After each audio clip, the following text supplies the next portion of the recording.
Abraham is called the father of faith, a man chosen by God, a man given promises of land, descendants, and blessing.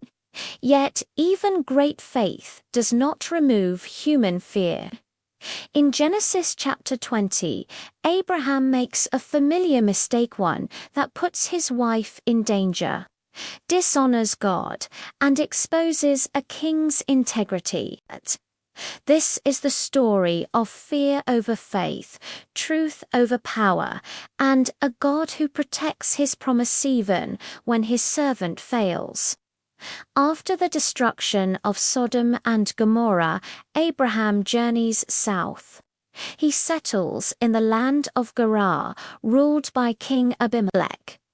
Abraham is a wealthy man, large household, many servants, great influence. But once again, fear rises in his heart.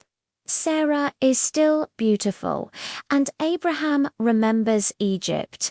He remembers danger. He remembers his old lie. So before anyone asks, Abraham prepares his defense. He tells Sarah, "Say you are my sister," not his wife, not the partner of God's covenant, just his sister. The lie works at least on the surface.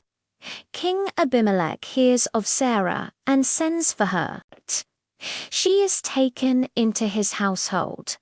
This is not romance. This is royal authority. And once again, Sarah becomes silent collateral damage because Abraham is afraid to trust God with the truth. The promise of a son has already been given. Isaac is supposed to be born within the year. Now, the promise hangs in danger not because of an enemy, but because of Abraham himself. That night, God intervenes. Not with fire, not with destruction, but with a warning. God comes to Abimelech in a dream. God's voice is firm, unmistakable.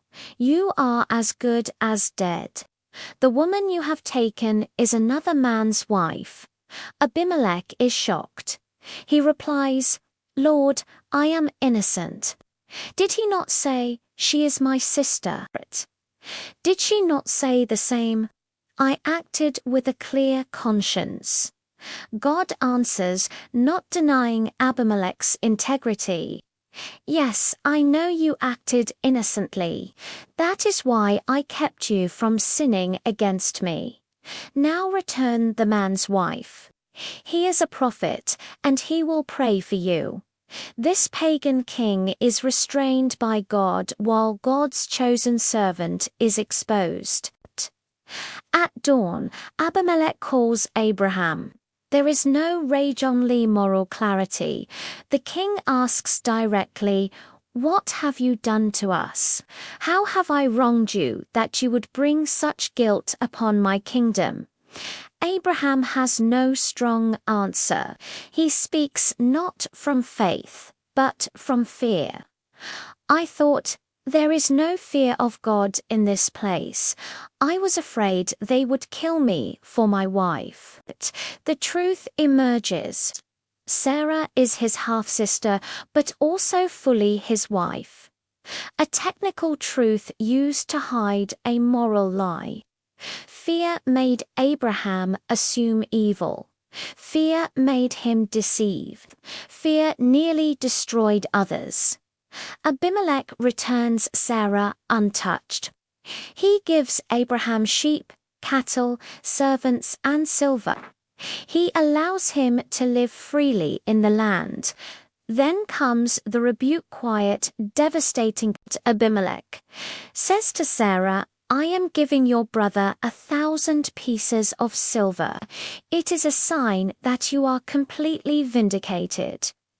A pagan king publicly defends Sarah's honor while her own husband failed to protect it. Yet God does not abandon Abraham.